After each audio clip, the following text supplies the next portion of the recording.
अस्सलाम वालेकुम students, welcome to my YouTube channel learn with Sheri. बच्चों, आज जो हमने चैप्टर स्टार्ट करना है वो चैप्टर नंबर 3 है, द सेल। सबसे पहले तो सेल का कॉन्सेप्ट कि सेल है क्या।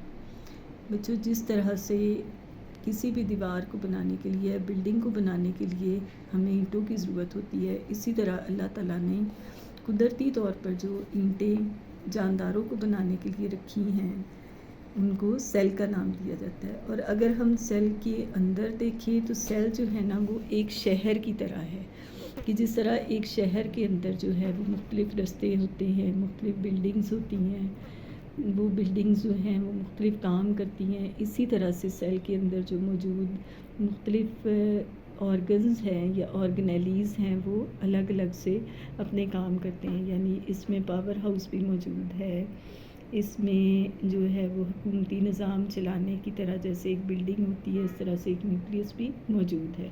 सो हम कह सकते हैं कि सेल जो है ये ज़िंदगी की बुनियादी इकाई है, ठीक है। और सेल के बगैर ज़िंदगी नामुमकिन है, ठीक है। हमारे तमाम अफ़ाल को कंट्रोल करने के लिए, सरअंजाम देने के लिए हमें सेल्स की ज़रूरत है। सेल होगा तो जानदार होगा, सेल्स इकट्ठे होंगे तो जानदार बनेंगे। तो इसके साथ ये जो साइड पे बॉक्स है उसमें एमसीक्यूज़ हैं कि दुनिया में जो सबसे बड़ा सेल पाया जाता है वो एक शुतुरमुर्ग का अंडा है, और जो सबसे छोटा सेल है वो सेलुलर सब्स एलजी क्या है। एलजी जो है वो जैसे ग्रीन पानी के ऊपर जो ग्रीन ग्रीन काई होती है ना उसको एलजी कहते हैं। तो जो सबसे छोटा सेल दुनिया में पाया जाता है वो एक सब्ज़ एलजी जिसको एसिटेबुलेरिया कहते हैं, वो सबसे छोटा सेल है। और इसके अलावा जो एक जाइंट अमीबा है वो सबसे छोटा सेल जो दुनिया में पाया जाता है। अगर हम सेल्स की इकसाम देखें तो सेल्स की बुनियादी 2 इकसाम हैं, प्रोकैरियोटिक सेल और यूकैरियोटिक सेल।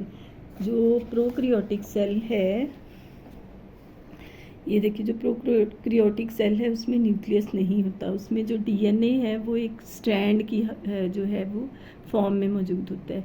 लेकिन जो यूकैरियोटिक सेल है ये प्रॉपर सेल होता है और इसमें जो है प्रॉपर न्यूक्लियस मौजूद होता है। तो जितने भी मल्टी सेलुलर ऑर्गेनिज़म्स हैं उनमें सब में जो सेल्स पाए जाते हैं वो क्या है, यूकैरियोटिक सेल। तो सबसे पहले जो साइंसदान था जिसने सेल को दरियाफ्त किया था वो था रॉबर्ट हुक, और रॉबर्ट हुक ने ये 1665 में दरियाफ्त किया था सबसे पहले, और वो भी किस में, कॉर्क के एक पतले टुकड़े में, ठीक है। उसके बाद एक और साइंटिस्ट था रॉबर्ट ब्राउन, उसने जो है वो सेल के अंदर न्यूक्लियस को दरियाफ्त किया था।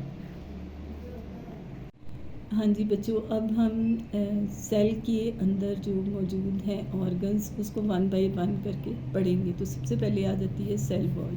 सेल वॉल जो है ये जानदारों में, और जानदारों में भी सिर्फ पौधों में, जैसे अगर हम ये इसको सेल को देखें तो ये आपके सामने एक पौधे का सेल है, ठीक है। इसकी शेप को देखें, और ये नीचे वाला जो है ये आपके पास एनिमल सेल है, जानवर का सेल है, ठीक है। तो इन दोनों का अगर आप डिफरेंस देखें तो इसके आउटर जो आउटर बाउंड्री है वो इसकी सेल मेम्ब्रेन है, लेकिन अगर हम इसकी आउटर बाउंड्री को देखें तो वो सेल वॉल है।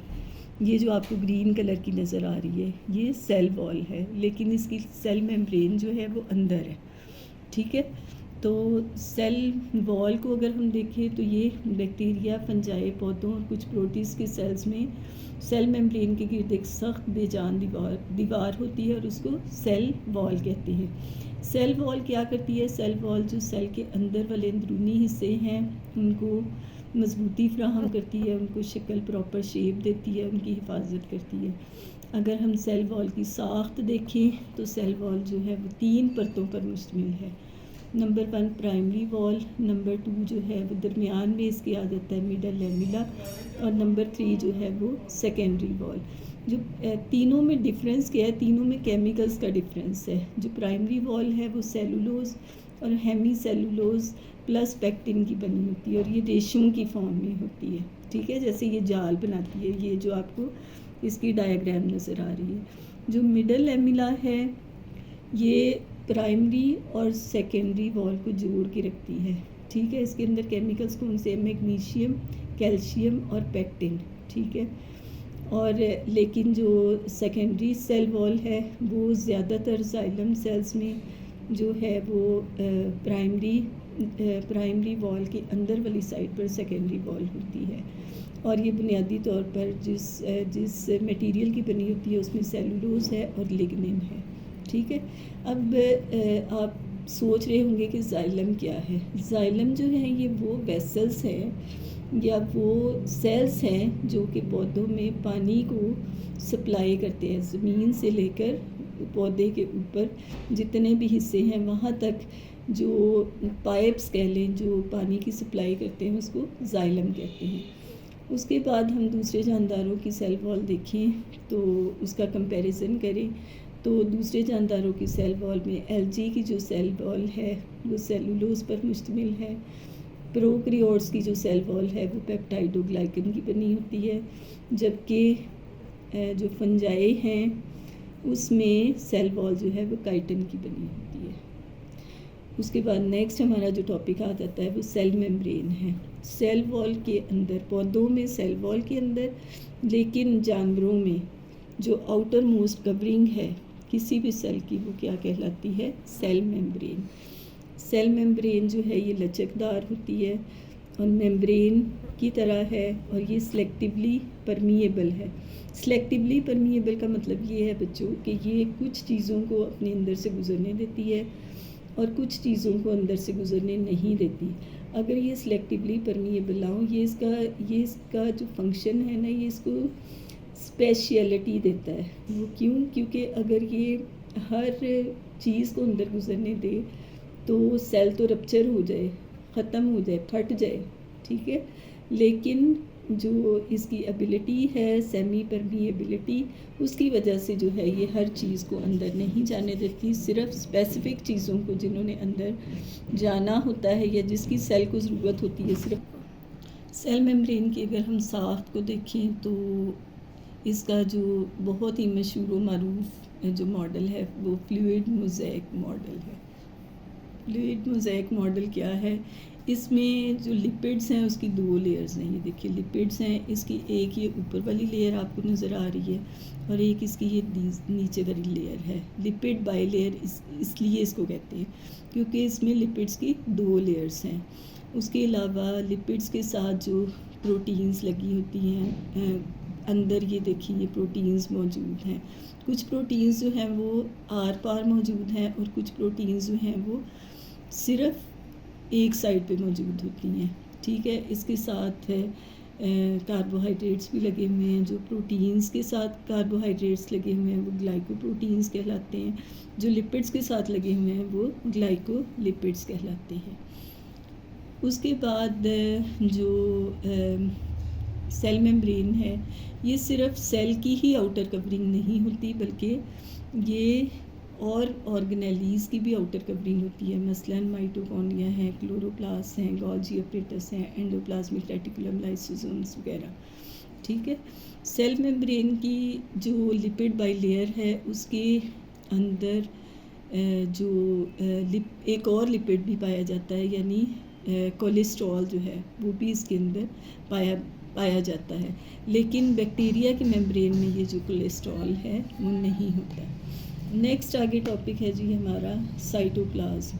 साइटोप्लाज्म जो है वो अगर हम इस तरह सेल को ड्रॉ करें तो ये इसकी आउटर कवरिंग जो है ये वाली, ये सेल मेम्ब्रेन है। ठीक है, ये सेल मेम्ब्रेन है। तो सेल मेम्ब्रेन के अंदर यहाँ पर जेली नुमा जो मटेरियल पाया जाता है जेली की फॉर्म में, ये वाला, ये मटेरियल क्या है? साइटोप्लाज्म। ये क्या है? साइटोप्लाज्म। अब साइटोप्लाज्म जो है ये देखिए जेली नुमा एक मादा है जो सेल की अंदरूनी जगह में भरा होता है। अगर इसकी हम साख्त देखें तो इसमें पानी भी मौजूद है, इसमें प्रोटीन्स भी हैं, इसमें एंजाइम्स भी हैं, नमकियात भी हैं। ठीक है, इस तरह और मुख्तलिफ़ मादे भी मौजूद हैं। अगर हम इसके अफ़ाल देखें तो इसके अफ़ाल क्या है कि ये मीडियम फ़राहम करता है, मुख्तलिफ़ ऑर्गेनेलीज़ को अपने अफ़ाल सर अंजाम देने के लिए मीडियम फ़राहम करता है। फिर ये दूसरा फंक्शन इसका क्या है कि मुख्तलिफ़ मादों की नकलो हरकत के लिए हेल्पफुल है। फिर बहुत से मेटाबॉलिक रिएक्शंस जो हैं वो साइटोप्लाज्म में रूनमा होते हैं, जैसा कि ग्लाइकोलिसिस है। ग्लाइकोलिसिस मीन ग्लूकोज का टूटना।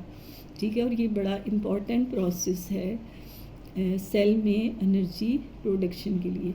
उसके अलावा ये खुराक और बेकार मादों को भी ज़ख़ीरा करता है।